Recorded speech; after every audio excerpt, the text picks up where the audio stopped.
Solo ride ako mag-isa, papunta ako sa Baler. Kapapasok lang natin sa Aurora. Siguro mga 30 o 40 kilometers pa to hanggang doon sa Baler. Ilab Maria Aurora signage. XRM lang ang baon. Sobrang kunat. May papakita ako sa inyo. So ito makikita nyo parang tulay na to. Hinahati nito yung dam at saka yung gubat. Dito sa side na to, ayan, may mga bangka pa dyan. Tapos may mga, di ko alam, fish pen siguro yan. Bale dam to. So ito yung pinakadike ng dam. Dito sa kabila is napakalalim na gubat. Kung titignan nyo, mas mataas yung level ng tubig dito kaysa doon sa sahig nitong gubat na to. Amazing, di ba? Hindi naging madali ang pagpunta ko sa Baler. Napahaba tuloy ang biyahe dahil sumisilong ako tuwing lumalakas ang buhos ng ulan. Una kong dinalaw ang popular na signage ng Baler. May mga taong nagpapapicture pero hindi kagaya nung unang punta ko na napakahaba ng pila. Pagkagaling ko sa Baler signage ay dumiretso naman ako sa Sabang Beach. Maraming spot sa Sabang Beach na pwede mong tambayan. Ako yung klase ng tao na hindi mahilig mag-swimming sa dagat pero natutuwa ang mga mata ko kapag nakakakita ako ng horizon sa dagat. Napagtanungan ko si Kuya RJ Squad na napakaliit ng mundo dahil taga doon din siya sa pinanggalingan natin sa Quezon City. At ginaguide niya tayo ngayon. Nandito tayo ngayon sa Sabang Beach. Ayan o. Yan. Katamtaman lang ang lakas ng alon kahit may kalakasan ng hangin na nanggagaling sa Pacific Ocean. Buti na lang kahit makulimlim pa rin ay tumila na ang ulan. Kaya iginala ako ni Kuya RJ sa buong kahabaan ng Sabang Beach. Dinala rin niya ako sa tulay papuntang Sitio Castillo. Sa ilalim ng tulay na to ay nagtatagpo ang malapad na ilog at ang dagat. Mistulang terminal ng mga bangka ang lugar na to. Dito rin ako ipinakilala ni Kuya RJ sa mga taong taga doon. Mababait sila, hospitable at accommodating. First time kong makakita ng binubuong bangka. Sa ganito kalaking bangka raw ay inaabot sa mahigit 100,000 piso ang halaga ng magagamit na materyales kasama na ang makina. Nagkakahalaga naman ng 12,000 pesos ang bayad sa gagawa. Pinakamatagal na raw ang 1.5 buwan para mabuo ang ganito kalaki. Taon-taon pala ay inirerehistro rin ang mga bangka gaya rin ng mga motor at iba pang sasakyan. Hindi gaanong buhay ang nightlife dito sa Sabang Beach. May mga bandang tumutugtog sa mga resto bars pero mangilan-ngilan lang ang audience nila. Kapag ganitong panahon kasi, hindi gaanong maraming tao dito sa Sabang Beach. Mga bangka lang na paroot parito na naglululan ng mga turista. Wala rin akong nakitang nagsisurf. Ibang-iba ang ambience dito kapag summer at Biyernes Santo. Sunod naman akong dinala ni Kuya RJ sa lumang lighthouse sa Sabang. Nalusaw na ang mga bakal na railings nito dahil sa kalumaan. Siyempre dahil matigas ang ulo ko, inakyat ko pa rin kahit delikado. Medyo dahan-dahan lang yung akyat kasi walang railings to. Hindi naman siya nakakalula, kaya lang nakakailang kasi mag-na-outbalance ka, putas ka. So, yan, todo kapit ako sa pader. Wala na, payat na ng Diyos ko Lord. Sakto na lang sa 2 paa to. Ayun, kapit na kapit ako. May hulog ka sir, sumisigaw. Pagbaba, hindi na ako magka-camera. Ay.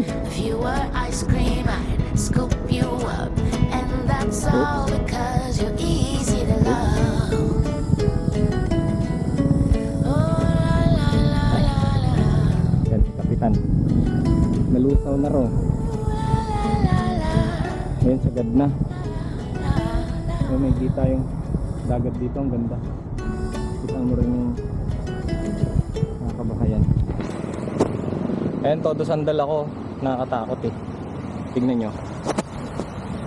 So, ayan yung paa ko. Ang taas na yan. So, patayin na natin muna bababa ako. Yun, doon tayo galing. Mas nakakatakot yung pababa. Kasi nakikita mo yung babae. Okay, lipat tayo sa Digisit.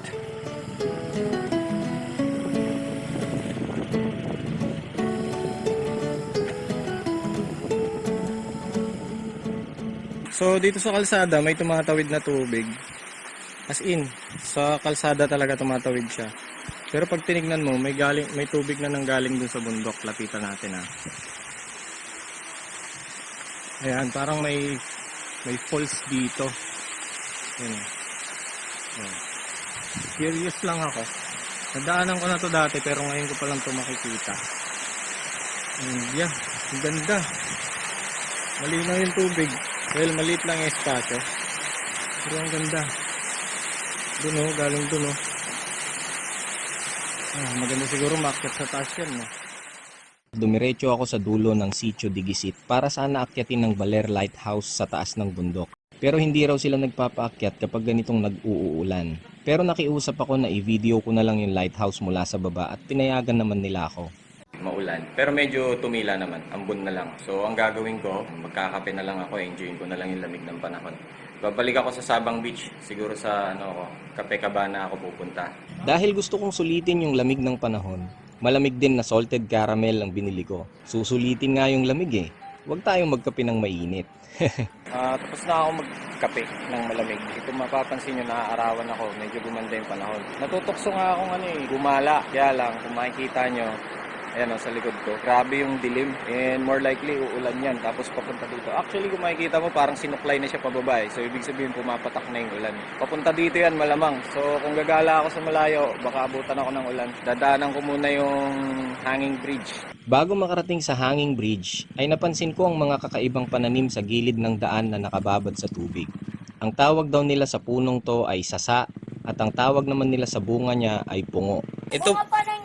Ito ba yung tinatawag na pungo? Opo. Pungo. Nipa? Yes po. Akala ko sasa. Nipa palm o mangrove palm pala to sa English. Baka maano mo yung kamay mo ha? Di po, sanay na po ako. May sabaw yan? Opo. Malauhog po ang tawag nila po. Malauhog. Opo. Ang laman. Walang laman yan. Opo. Kaya, nasabaw din. So kapanahunan niya ba ngayon? Hello guys! Kapanahunan niya ngayon? Ano po, araw-araw lang po nakatubo yung mga ganito. Araw-araw din may namumunga. Opo, minsan ganun lang din. Yun, tikman ko nga. Sandali. Paano yung kukunin ko lang? Kamay lang po. Sarili niyo po. Yun. So tikman natin, 5 piso isang bunga. Taki! Limpot-limpot ka pa dyan. Masarap siya. Hindi siya masyadong savory. Pero parang rich siya sa tubig. Gaya-gaya. Gaya-gaya. Hindi siya malapot. Yung texture niya parang malauhog na laman ng buko. Masarap. Itong Zabali Hanging Bridge ay may taas na humigit kumulang 15 feet mula sa ilog. Natansya ko ay may lapad na 100 to 150 meters. So, yung nakikita niyong tulay doon, nandun tayo sa ilalim doon kahapon, naalala nyo, nung pinakilala tayo ni Kuya RJ sa mga lokal. Yun, so bali yun yung dugtungan ng tong ilog na to, tsaka yung dagat. Ang lapad nitong ilog na to. Tapos doon sa bandaron, may isa pang ilog na galing dito. Pag ganun, nagmamerge sila dun sa may dagat. Nagka-high tide, kaya medyo nagpo-push back yung tubig pabalik. Pag nag-low tide, yung tubig malinaw, makikita mo pa ganun na naman. Dito nga pala sa bungad ng Hanging Bridge ay may mga bilihan ng souvenirs at pasalubong. Siyempre, namili na rin ako ng pasalubong kasi sasabihin na naman ng nanay ko pag uwi ko, sumangpot kayo nga ima-ima.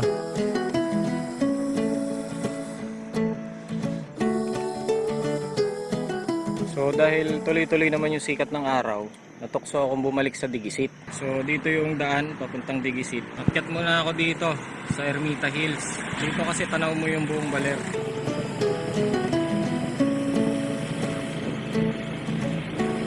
So nandito tayo sa isang parte ng Ermita Hill.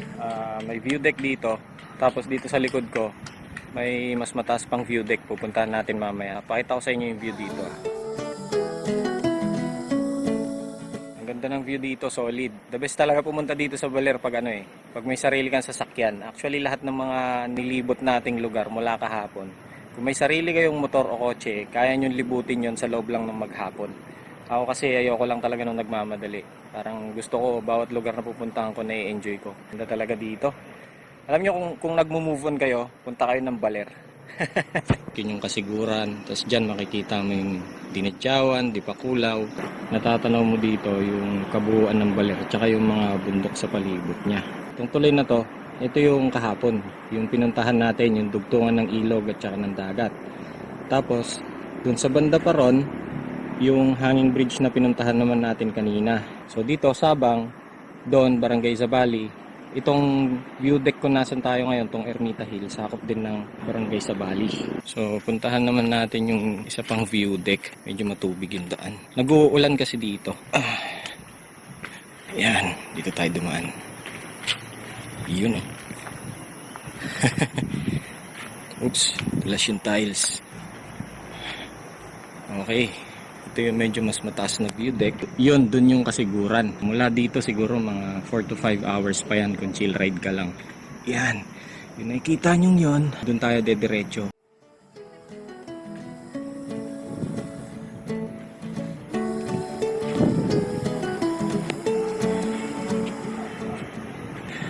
Dito naman sa pinakamataas na view deck.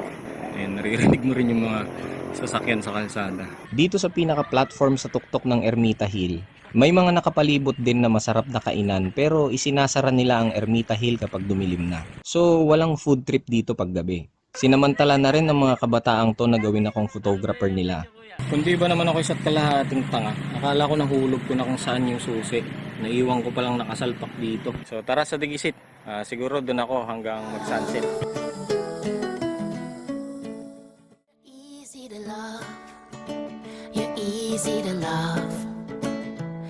Doon sa mga rock formations na yun tayo pumunta kahapon.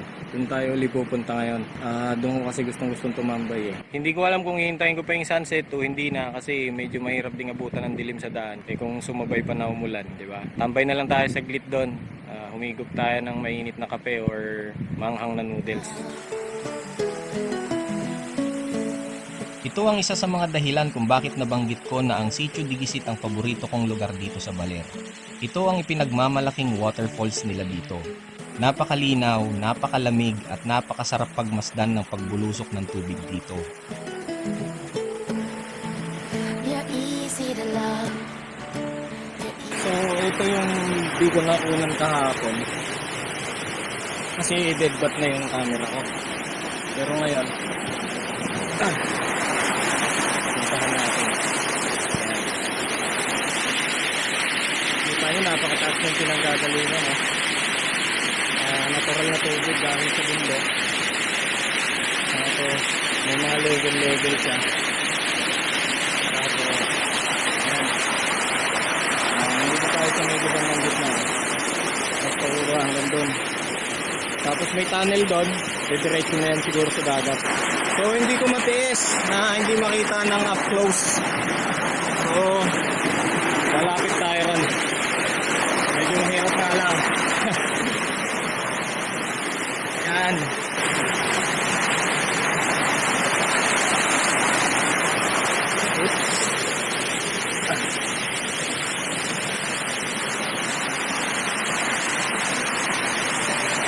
You're easy to love.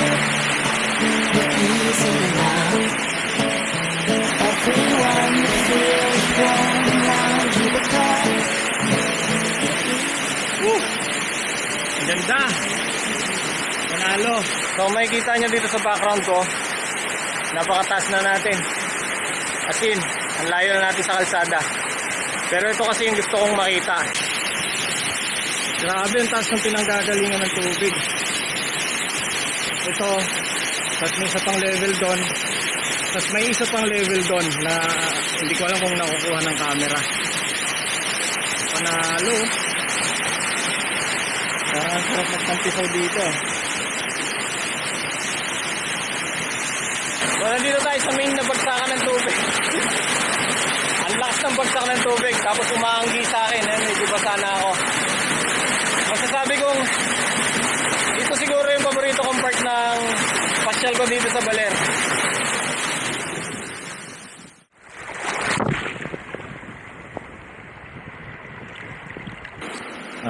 Doon yung diretso papuntang lighthouse pero di na ako didiretso doon kasi umulan kanina. Malamang di na naman ako paakyatin dahil maputik paakyat. Sa likod nga pala nitong rock formation na ito, malaki yan actually. Siguro mga 4-story o 5-story building ang kasing taas yun. Sa likod niyan may isa pang rock formation, nakagitna siya. Kaya medyo tanaw siya doon. Mamaya makikita natin yun pag pumesto ako doon. Doon ko gusto pumesto kapag panonorin ko yung sunset. Ayun yung sunset, oh. Ayun yung araw banda dyan. Hopefully magandang kulay yung makuha natin kasi medyo maulap eh. Nga pala, ang sunset dito hindi humahalik sa dagat, sa bundok bumababa yung araw. Ayan, may mga nag-i-enjoy dito. Chuchu! Chuchu! Suplado.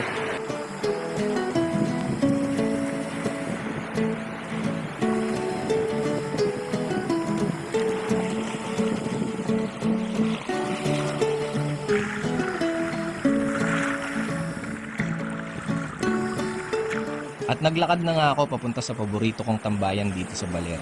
Wala pa ring pagbabago dito. Napakapayapa at napakaganda pa rin. Nakakamangha pa rin ang mga malaislang rock formations dito. Itong lugar na to ay ang Digisit Beach. At itong mga rock formations naman na to ay ang tinatawag na Anyaw Islets. If you were ice cream, I'd scoop you. So, bawal akyatin tong mga to. For your eyes only. Pwesto na tayo kung saan pwede natin matanaw yung sunset.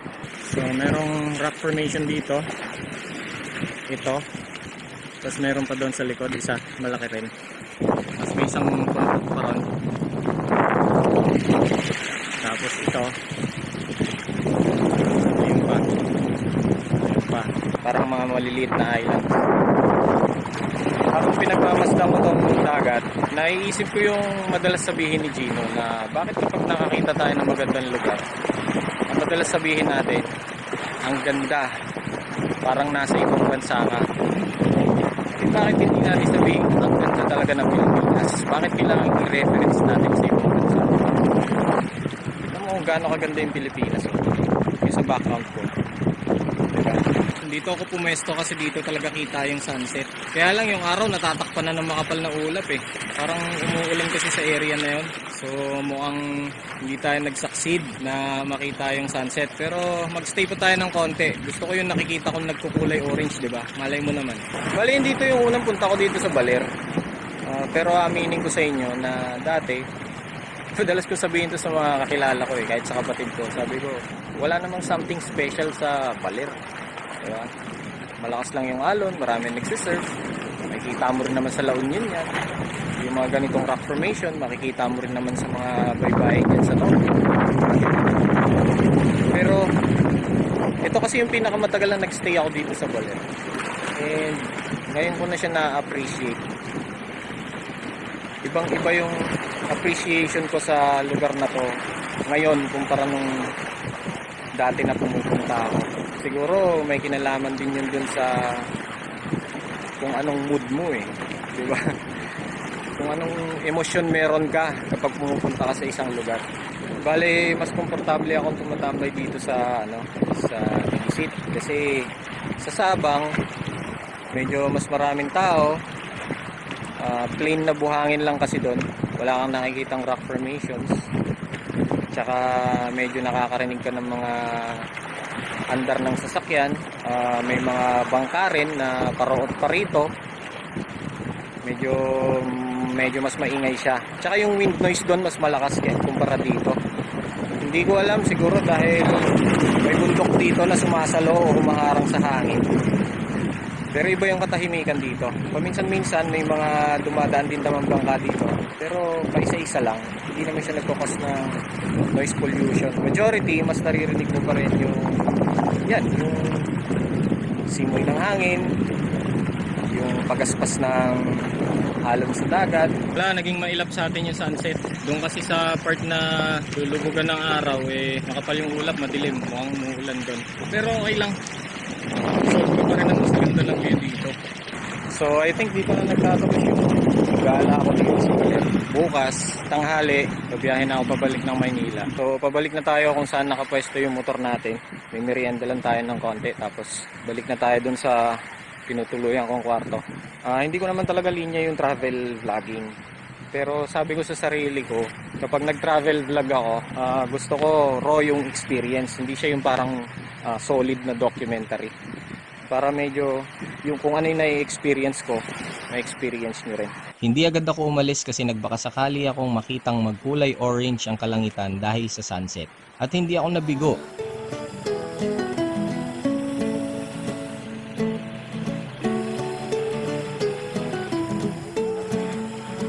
Bumalik ako sa kwartong tinutuluyan ko na may kasamang lungkot dahil ito na ang huling araw ko dito sa Digisit at kinabukasan ay babiyahe na ako pa uwi. Pero humirit ako ng isa pa. Hindi ko natiis, na-curious ako kung ano ba ang itsura ng bayan ng Baler kapag nakailaw yung mga kabahayan sa gabi. So umakyat ulit ako dito sa Ermita Hill. Actually nakasara na, bawal na sanang umakyat. Nakiusap lang ako and pinagbigyan naman nila ako. Hindi ko alam kung mabibigyan ba ng justice ng camera. Pero napakaganda, sobra. Nakikita mo yung sunset doon, tapos yung reflection ng tubig nakikita ko, hindi ko alam kung kita ng camera. Tapos nakikita mo yung mga ilaw ng kabahayan.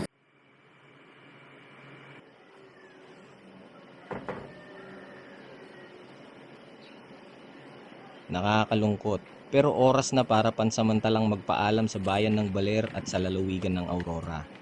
Papayag ba naman akong wala tayong gala sa last day? Dadalawin ko sana ang Kaunayan Falls sa bayan ng San Luis, pero hindi nila ako pinapasok dahil katatapos lang ng malakas at mahabang ulan. Ganon din sa Mother Falls. Mataas daw ang tubig at malakas ang agos ng ilog na tatawirin. Mula sa San Luis ay pwede na akong dumiretso sa Bungabon, Nueva Ecija, pauwi sa Maynila. Pero bumalik ako sa Barangay Quirino sa bayan ng Maria Aurora para kumustahin ang higanting puno ng balite. Tinatawag din nila itong Millennium Tree dahil mahigit 600 years old na ang punong ito. Sa tansya ko ay nasa 15 to 20 meters ang pinakamalawak na diameter nito. 60 meters ang dating height nito pero ngayon ay nasa 25 to 30 meters na lang. Naputol daw to dahil sa sobrang katandaan.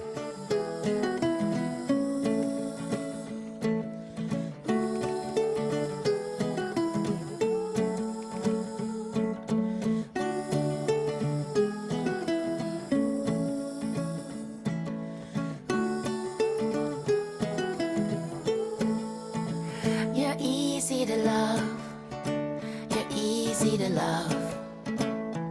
Everyone feels warm around you because you're easy to love. So syempre dahil hindi ako papayag na walang highlight yung huling araw natin dito sa lalawigan ng Aurora. So dumiretso naman ako dito sa bayan ng Maria Aurora para bisitahin naman tong higanting balete tree nila. And nalungkot ako kasi dati nandun pa lang ako sa malayo papunta rito. Natatanaw ko na yung tuktok nitong puno. Grabe, napakataas nito dati. Parang building talaga. Pero nalungkot ako kasi kanina nasilayan ko na lang siya nung nandun na ako sa gate. So nagtanong ako kung anong nangyari. Sabi nila naputol daw to nung 2022. Sa tansya ko parang kung height ang pagbabasihan siguro mahigit kalahati yun naputol eh. So nakakalungkot din. Pero masaya. It's nice to be back. Sobrang magical na tignan ng lugar na to. Pagkagaling ko sa puno ng balite ay pauwi na sana ako nang matukso akong puntahan ng 3-layer Dimasalang Falls sa bayan pa rin ng Maria Aurora. So bago tayo tuluyang lumabas sa Aurora, pupunta muna tayo sa yung 3-layered falls dito. Sobrang hirap ng daan, grabe, tignan nyo. Sobrang hirap ng daan. Doon sa pinanggalingan ko, nagkanda dulas-dulas na yung XRM. Pero carry naman, alalay lang. Malayo-layo na yung nalakbay natin, pero hindi tayo susuko. Grabe, sobrang dulas ng daan, putik-putik na ako. Nandito na rin lang tayo, tuloy na natin to. So matarik yung daan, sobrang pababa na, hindi lang kita sa camera eh. Sobrang pababa na and nagsisimula na uling bumuhos yung ulan. So iniisip ko, pag bumaba tayo dyan, tapos pabalik na tayo paakyat at bumubuhos yung tubig dyan, mahirapan tayo. So wag na tayong tumuloy, next time na lang. Sorry, nascam kasi tayo, sabi nung nagsabi sa atin tungkol sa lugar na to. Yung falls daw malapit lang sa kalsada, hindi pala. Oras na para lumabas ng Aurora. So kakabuelta pa lang natin pa uwi. Tignan nyo naman yung putik. Medyo pakyat pa naman. Grabe, halos wala ng traction yung gulong. Road tires kasi yung naka-install dito eh. Kung off-road tires sana, hindi tayo gaano mahihirapan. Nakalubog tayo ngayon. Ayan. Nakalubog tayo ngayon. Umuulan pa naman, tapos ang hirap umahon. Kasi dumadaros-dos. Huwag niyong gagayahin to. Huwag kayong magtitrail ng ganito nang di nyo kabisado at wala kayong kasama. Ganda oh, yan sana yung itsura ng falls oh. Shoutout Mayor Ariel Bitong. Ipasimento mo na tong kalsadang to para madaling puntahan yung falls. May mga natutunan ako mula sa naging biyahe ko sa Aurora. May mga malulungkot na pangyayari, pero marami ring mga masasayang nangyari. Sa buhay, hindi lahat ng gusto nating makita ay makikita natin.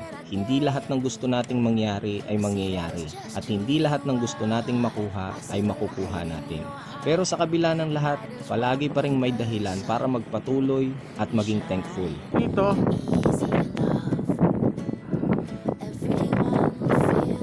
ayan, ito, dediretso doon sa dam. Kasi yung mga tubig na pinakakulit na natin. Papasok na kami sa Aurora. So, yan yung boundary ng Aurora, Nueva Vizcaya. So, officially, nakalabas na tayo ng lalawigan ng Aurora. Kanya-kanya tayo ng rason kung bakit tayo nag-travel. Ako, meron akong emotional connection dito sa lalawigan ng Aurora. Kung ano man yung rason ko kung bakit ako nag-travel, sobrang nalulungkot talaga ako ngayon na pauwi na ako. Actually, hindi ko napigilan, tumulo yung luha ako kanina, hindi ko namamalayan.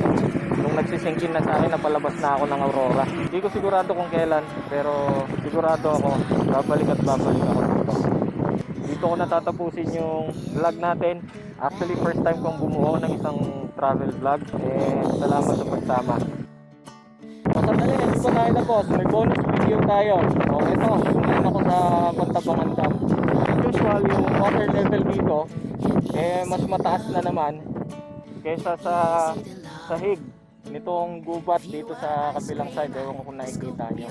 Amazing, di ba? Ito yung isa pang bahagi ng dam. Ayan, hindi na tayo bababa. Sa sobrang laki ng dam na yan, parang medyo may alon-alon effect na siya sa baba. Yun lang, hindi na tayo tatagal dito. Uwi na tayo. See you next vlog.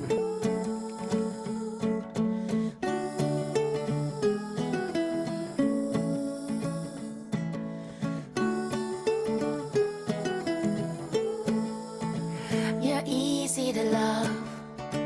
You're easy to love.